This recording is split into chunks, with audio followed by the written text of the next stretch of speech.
Halo, perkenalkan nama saya Diva Amelinda, saya dari Fakultas Perikanan dan Ilmu Kelautan, Program Studi Budidaya Perairan, Universitas Brawijaya. Di sini saya akan mengenalkan atau menunjukkan aktivitas atau kegiatan magang saya di UPT Laboratorium Kesehatan Ikan dan Lingkungan di Pasuruan. UPT LKIL Pasuruan merupakan unit pelaksana teknis di bawah Dinas Kelautan dan Perikanan Provinsi Jawa Timur yang berperan dalam pelayanan pengujian kesehatan ikan dan kualitas lingkungan perairan. Kegiatan yang dilakukan meliputi pengujian kesehatan ikan, pengujian kualitas air, serta monitoring hama dan penyakit ikan. Tahap awal yang dilakukan adalah persiapan kolam. Ikan dipindahkan menggunakan seser dengan menangkap bagian kepala terlebih dahulu, kemudian bagian badan. Setelah ikan terangkat, ikan dimasukkan ke dalam wadah penampungan. Selanjutnya, air kolam ditunggu hingga surut. Dasar dan dinding kolam kemudian dibersihkan dari kotoran, sisa pakan, dan plankton. Tahap kedua yang dilakukan adalah pemeliharaan induk dengan pemberian pakan buatan min 3 profit sebanyak 2 kali sehari, yaitu pagi dan sore. Dalam sehari, kebutuhan pakan buatan yang diberikan sebanyak 225 gram.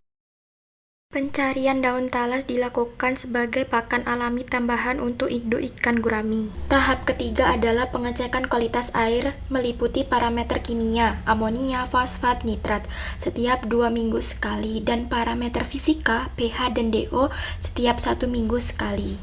Keempat adalah seleksi induk. Pengukuran dilakukan pada panjang dan lebar tubuh ikan. Kemudian ikan ditimbang untuk mengetahui bobotnya. Data tersebut digunakan untuk menentukan induk yang akan dipelihara dan digunakan dalam proses pemijahan.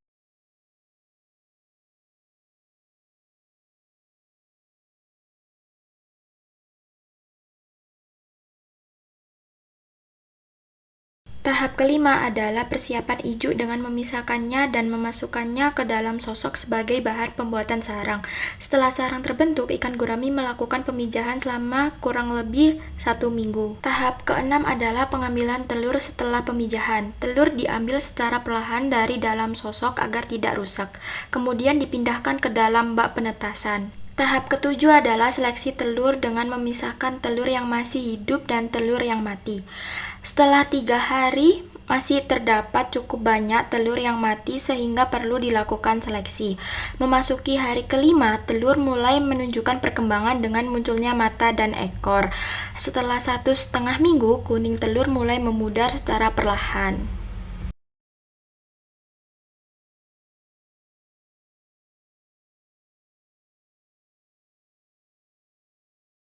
Tahap ke-8 adalah pemeliharaan larva di dalam kolam. Daun pisang diberikan sebagai tempat berlindung dan membantu larva beradaptasi dengan lingkungan kolam. Tahap ke-9 adalah penebaran larva ke dalam kolam secara perlahan dan merata untuk mengurangi stres pada larva. Penebaran dilakukan dengan hati-hati agar larva tidak mengalami kerusakan. Larva diberikan pakan bubuk karena ukuran tubuhnya yang masih kecil. Tahap ke-10 adalah pendederan benih ikan gurami. Pada tahap ini, benih dipelihara di kolam dengan kondisi lingkungan yang sesuai serta diberikan pakan secara teratur untuk menunjang pertumbuhan dan perkembangan benih hingga mencapai ukuran yang siap untuk dipelihara pada tahap berikutnya.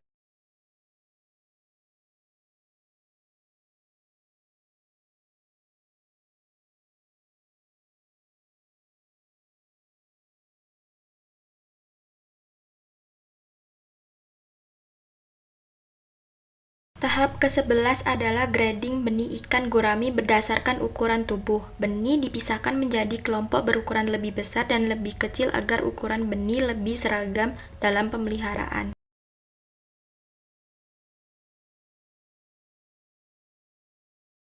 Tahap terakhir adalah packing benih ikan gurami. Benih dimasukkan ke dalam plastik berisi air sekitar 1/3 bagian dan oksigen 2/3 bagian. Kemudian ditambahkan tanaman yang tidak banyak menghasilkan getah sebagai tempat berlindung benih.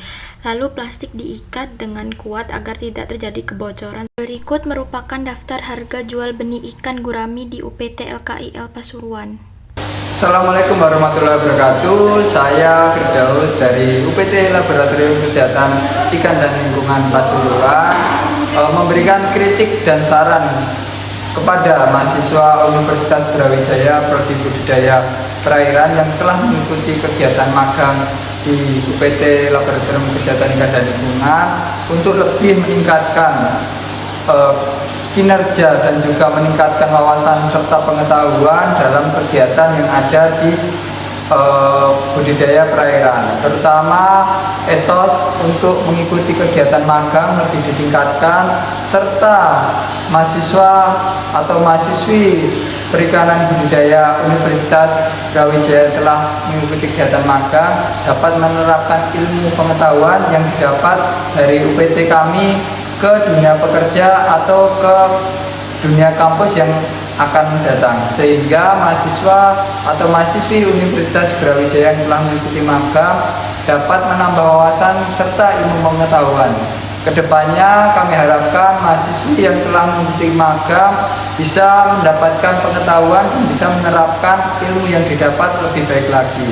Serta dengan kegiatan magang ini kita harapkan mahasiswi dapat memberikan dan juga mendapatkan wawasan, pengetahuan, dan juga pandangan bagaimana dunia kerja ke depannya. Terima kasih. Wassalamualaikum warahmatullahi wabarakatuh.